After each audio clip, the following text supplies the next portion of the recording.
My name is Officer Isaiah Walker, Tewksbury Police Department. I am a patrolman here on the midnight shift. I came to Tewksbury here back in February of this year. I became a policeman for the aspect of it's different every night, every day. You always get called typically when it's somebody's worst day.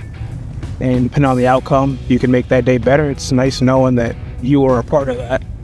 Makes them appreciate your response and the fact that we're out here doing it every night and every day.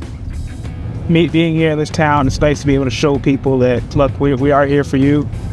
We're always here, going to answer your call, no matter what type of day you're having. Let them know that we're always here to help. We'll do the best we can, no matter what. In Tewksbury, my short time here, I've learned it's a very close-knit community, very community-oriented. Everybody's, waves at you, says hi, asks how you're doing. And that's great because, it just shows that people, they like to see you. They're not afraid to call for help if need be. In some cities and towns, it may not be the same case, but it's just nice to know that that community vibe is here. Everybody is closely bonded between all the events that we host or are part of, or even just show up at. It's always a good time here in town, Tewksbury. Happy to be a part of it.